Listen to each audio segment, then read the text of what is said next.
Last time हमने देखा था कि हम टैग का यूज़ किस तरह से कर रहे थे। H1 टैग से लेके H6 तक पी टैग का, पैराग्राफ टैग का यूज़ हमें किस तरह से करना है, एक इमेज टैग का हमें यूज़ किस तरह से करना है। सपोज़ इस इमेज के अंदर मैंने कोई इमेज अभी मेरे एक फ़ोल्डर के अंदर मैं रख लेता हूँ, जिसके अंदर ये मेरा फ़ोल्डर था, जिसके अंदर मैं इमेजेस के अंदर कुछ इमेज रखा हूँ। ये इमेजेस मैंने अपने फ़ोल्डर के अंदर रख ली।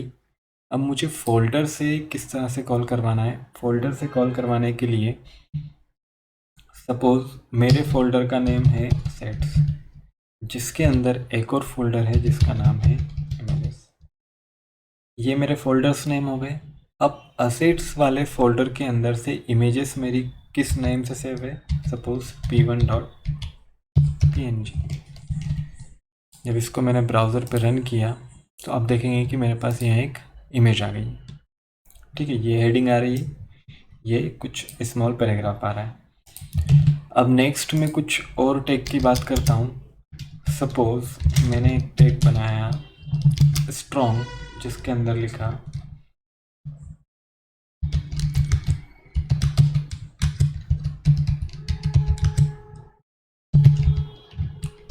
ठीक है। एक मैंने टैग बनाया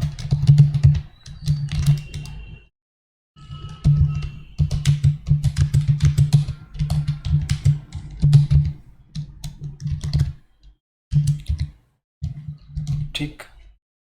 अब एक चीज़ और, ये कुछ मेरे पास टैग हो गए H1 से लेके H6 तक। ठीक है, स्ट्रॉन्ग टैग हो गया, स्पान हो गया।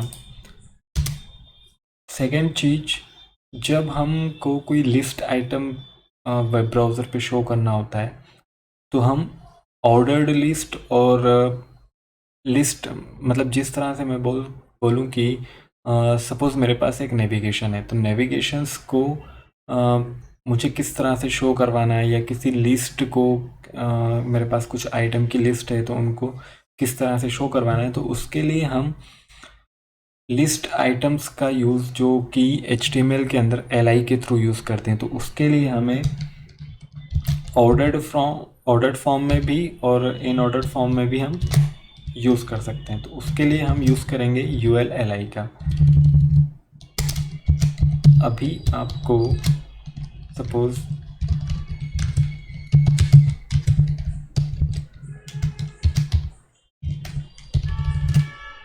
ये मेरे पास 5 आइटम है, 1 2 3 4 5। अब मैंने सबको ब्राउज़र पे रन किया।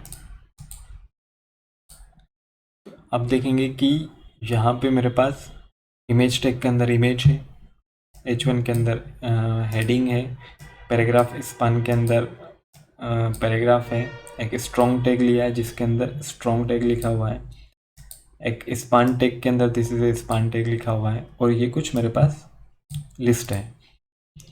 अब सपोज यहाँ मेरे पास अभी कुछ सर्कल बन के आ रहा है, इस तरह से मैं यहाँ 1 2 3 4 5 का भी यूज़ कर सकता हूँ। कुछ आइकन्स का यूज़ करके भी मैं इनको यूज़ कर सकता हूँ। वो सारी चीज़ें हम समझेंगे।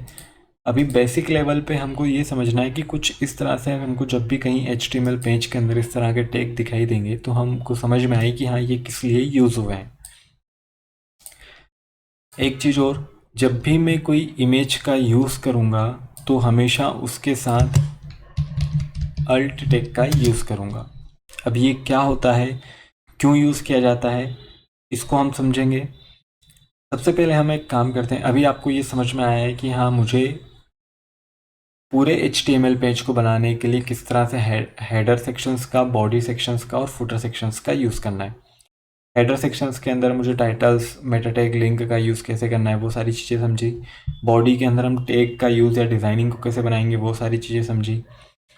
अब हम सपोज़ करते हैं कि मुझे एक डिज़ाइन बनाना है जिसके अंदर मेरी एक इमेज आए और उसके ऊपर कुछ इस तरह से टेक्स्ट लिखा हुआ है। सपोज़ एक डिज़ाइन, सपोज़ ये वाला डिज़ाइन है।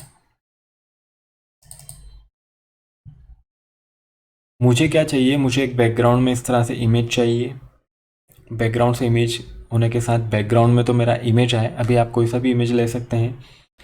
फिर सेकंड चीज़, जिसके अंदर मेरे पास एक हेडिंग कुछ इस तरह से लिखी हुई है, कुछ पैराग्राफ इस तरह से लिखा हुआ है और एक बटन है।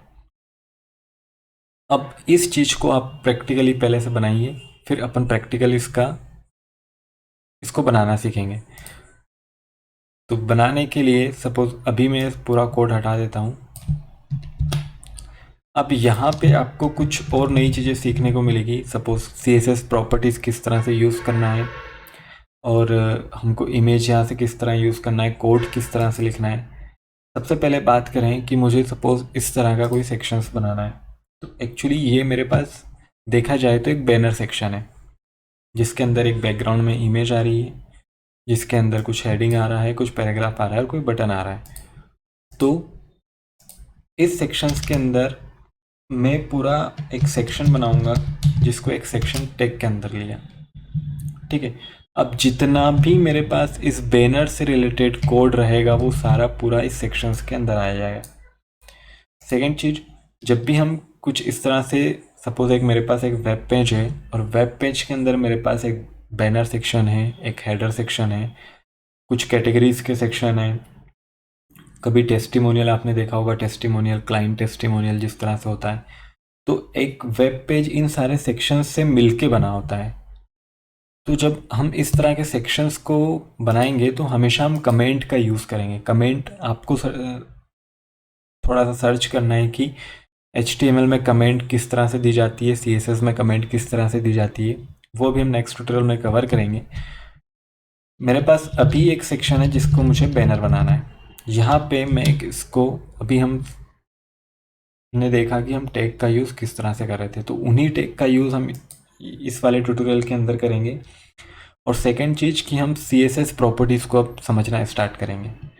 यहाँ मैंने एक सेक्शन बनाया, इस सेक्शंस को एक क्लास दिया जिसका नाम मैंने रखा बैनर सेक्शन। ठीक है, अब क्लास कब यूज़ करते हैं, आईडी और क्लास में क्या डिफरेंस होता है, वो सारी चीज़ें समझेंगे। बट अभी हमको सिर्फ इनके नेम समझने के लिए इन चीज़ों को समझना ज़रूरी है कि क्लास लिखा है तो क्या चीज़ होती है, आईडी अगर मैं यहाँ लिखूँगा तो आईडी का किस तरह से यूज़ होता है, ये अगर सेक्शन लिखा है तो ये क्यों लिखा गया है। ठीक है, अब मुझे क्या करना है कि मुझे इस सेक्शंस के अंदर एक बैनर इमेज चाहिए, यहाँ पे एक H1 चाहिए,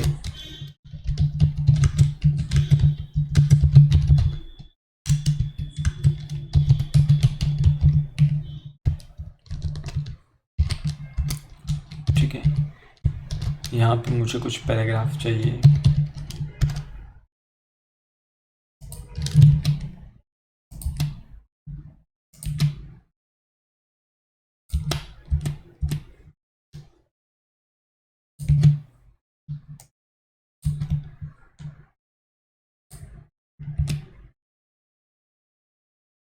ठीक है, ये मैंने एक पैराग्राफ बना लिया। यहाँ पे मेरे पास एक मुझे एंकर या बटन टिक चाहिए। अब एंकर का यूज़ कब करना है, बटन का यूज़ कब करना है, वो सारी चीज़ें समझेंगे।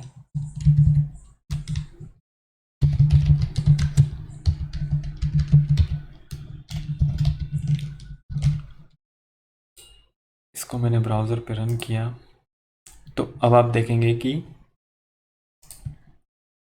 ये मेरे पास एक हेडिंग आ गई, एक पैराग्राफ आ गया और एक बटन आ गया, जिस पे कि मेरा कर्सर पॉइंटर शो हो रहा है।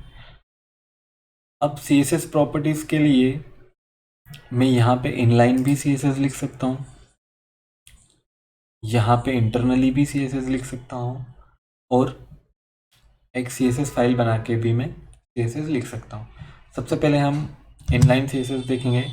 मुझे क्या चाहिए कि यहाँ पे इस टेक्स्ट के पीछे एक बैनर इमेज चाहिए। मैं यहाँ पर भी इमेज टैग का यूज़ करके, मेरी इमेज अभी यहाँ से कॉल हो रही है फोल्डर के अंदर से,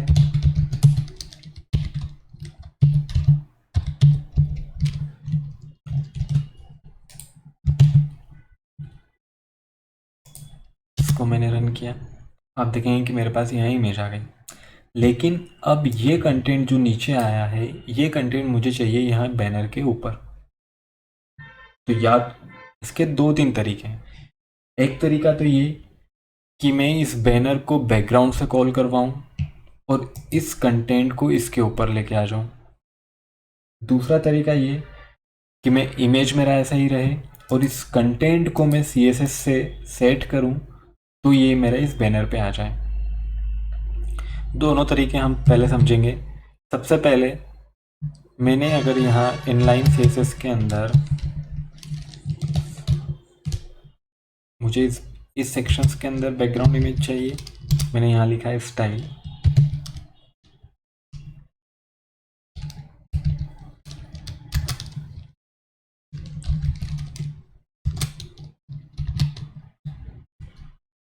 ये मेरे इमेज का पाथ है जिसको मैंने यहाँ सेट कर दिया। ठीक है, अभी मैं इस इमेज को कमेंट करता हूँ और इस पूरे टेक्स्ट को कमेंट करता हूँ। सबसे पहले हमें बैकग्राउंड में इमेज चाहिए। इसको रन किया। अब आप देखेंगे कि मेरा पूरा ब्लैंक पेज हो गया। क्यों हो गया है? क्योंकि अभी मैंने क्या किया है, बैकग्राउंड से इमेज को कॉल करवाया। मेरी इमेज कॉल भी हो रही है। जब आप इंस्पेक्ट करेंगे तो आप देखेंगे कि इस सेक्शंस के अंदर मेरे पास एक बैकग्राउंड से इमेज कॉल हो रही है। ठीक है, ये इमेज यहाँ दिख रही है आपको, लेकिन ये शो इसलिए नहीं हो रही क्योंकि इसको कुछ CSS की ज़रूरत है। जो CSS इसको चाहिए वो CSS अभी यहाँ लिखी हुई नहीं है। कौन कौन सी CSS है? सपोज इसको मैंने हाइट दे दिया 100 पिक्सल्स।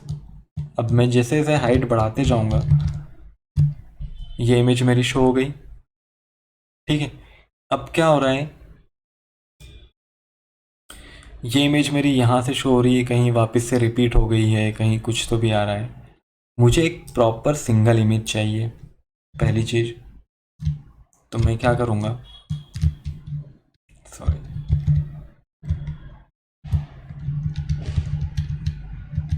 अभी मैंने इसको हाइट इतना दिया। ठीक है, अब इस हाइट को मैंने कॉपी किया और अच्छा एक चीज़ और, अभी जब मैंने सेक्शंस के अंदर इस पैराग्राफ और एंकर को भी मैं शो करवा देता हूँ। अभी मैंने बैकग्राउंड से इमेज को कॉल करवाना सीखा। यहाँ से मुझे एक प्रॉपर्टी पता चली कि CSS के अंदर एक बैकग्राउंड को सेट करने के लिए मैं यहाँ बैकग्राउंड रिलेटेड कुछ प्रॉपर्टीज़ होती हैं, वो सारी प्रॉपर्टीज़ हम समझेंगे।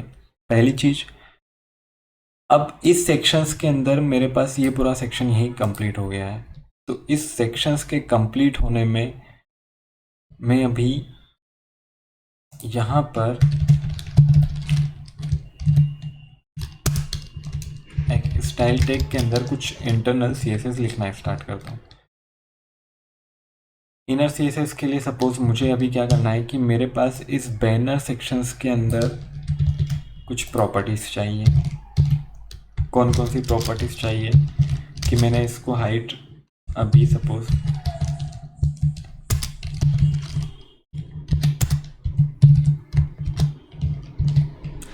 ठीक है, इससे क्या हुआ, इससे ये हुआ कि एक तो आपको CSS लिखने का तरीका पता चलेगा कि जब भी मैं कोई क्लास का यूज़ करता हूँ तो मैं हमेशा क्लास को रिप्रेजेंट करने के लिए इस डॉट सिंबल का यूज़ करूँगा।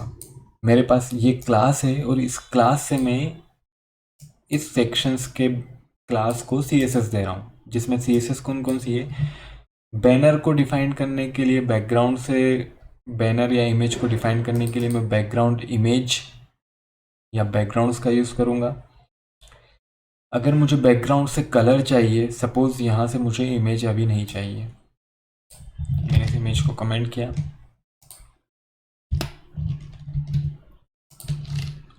ठीक है, अब अगर मैंने यहाँ पर बैकग्राउंड कलर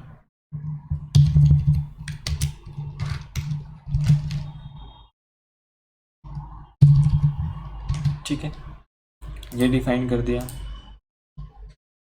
एक चीज़ और, मैंने सिर्फ अगर यहाँ बैकग्राउंड डिफाइन करा और उसको भी सपोज सेम कलर दिया, अब आप देखिए,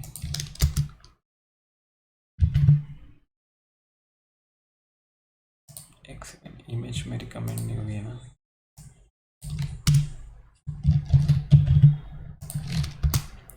बैकग्राउंड कलर मेरे पास ब्लैक आ गया। अब बैकग्राउंड इमेज को जब मैं कॉल करवाता हूँ तो मैं कभी कभी CSS की प्रॉपर्टीज़ बैकग्राउंड इमेज का भी यूज़ कर सकता हूँ। अगर बैकग्राउंड कलर शो करवाना है तो मैं बैकग्राउंड कलर इस CSS का भी यूज़ कर सकता हूँ। और नॉर्मल सिर्फ मुझे कलर हो, इमेज हो या कोई और प्रॉपर्टीज़ हो, सिर्फ बैकग्राउंड में शो करवाना है तो मैं बैकग्राउंड का यूज़ इस तरह से भी कर सकता हूँ। मेरे पास ये वाली CSS भी कलर के लिए चलेगी और ये वाली CSS भी कलर के लिए चलेगी। अगर मैंने दोनों CSS इस तरह से यूज़ कर रखी है तो मेरे पास सिर्फ एक CSS चलेगी जिसकी प्रायोरिटी आप देखें यहाँ पे ये वाली। जबकि अगर मैंने इसको हटा दिया तब भी मेरा बैकग्राउंड कलर शो होगा। सपोज मैंने इस बैकग्राउंड को हटा दिया तब भी मेरे पास बैकग्राउंड कलर शो होगा ब्लैक। यहाँ से दो चीज़ें समझ आई कि बैकग्राउंड को डिफ़ाइन करने के लिए मेरे पास कुछ बैकग्राउंड की सेम CSS प्रॉपर्टीज़ होती हैं जिसको मैं अलग अलग तरीके से डिफ़ाइन कर सकता हूँ। दूसरी चीज़ ये कि इसको मैंने रन किया, अभी मेरे पास यहाँ कोई सा भी कमेंट CSS प्रॉपर्टीज़ में नहीं है। अब मैंने जब इसको रन किया तो मैं देखूँगा कि जो सबसे लास्ट में मेरे पास CSS लिखी हुई है वो CSS कॉल हो रही है। इसका मतलब ये हुआ कि CSS का ऑर्डर हमको समझ में आया कि CSS किस तरह से काम करता है। ठीक है, अगर मेरे पास जो सबसे लास्ट में CSS लिखी है वो पहले कॉल होती है। ठीक है, इसको हम आज अभी नेक्स्ट ट्यूटोरियल में अच्छे से समझेंगे, बट अभी आपको समझ में आया कि इसको मैं कमेंट करता हूँ।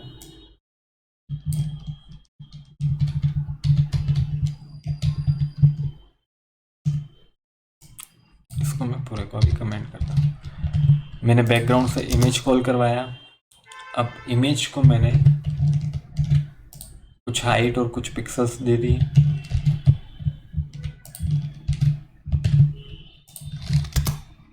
जिसके अंदर क्या हुआ कि बैकग्राउंड से मेरे पास इमेज कॉल हो गई और उसके ऊपर कुछ कंटेंट शो हो गया।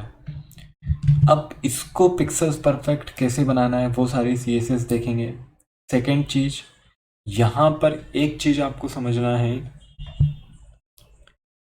कि इस सेक्शंस का जब मैं यूज़ कर रहा हूँ तो इसको कमेंट वाइज कैसे लिखा जाता है वो चीज़ें समझेंगे।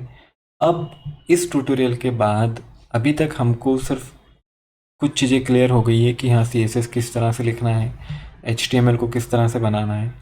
अब हम सारी चीज़ें एक एक टॉपिक वाइज स्टार्ट करेंगे और धीरे धीरे पूरा एक पिक्सल परफेक्ट डिज़ाइन को कंप्लीट करेंगे। तो उसके लिए सपोज़ अब मुझे कोई इनलाइन CSS का यूज़ नहीं करना है, कोई इनर CSS का यूज़ नहीं करना है। ठीक है, इन सारी चीज़ों को मैं कमेंट करता हूँ।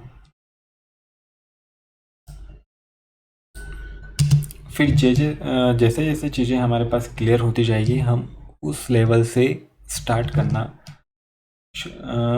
HTML को बनाना शुरू करेंगे।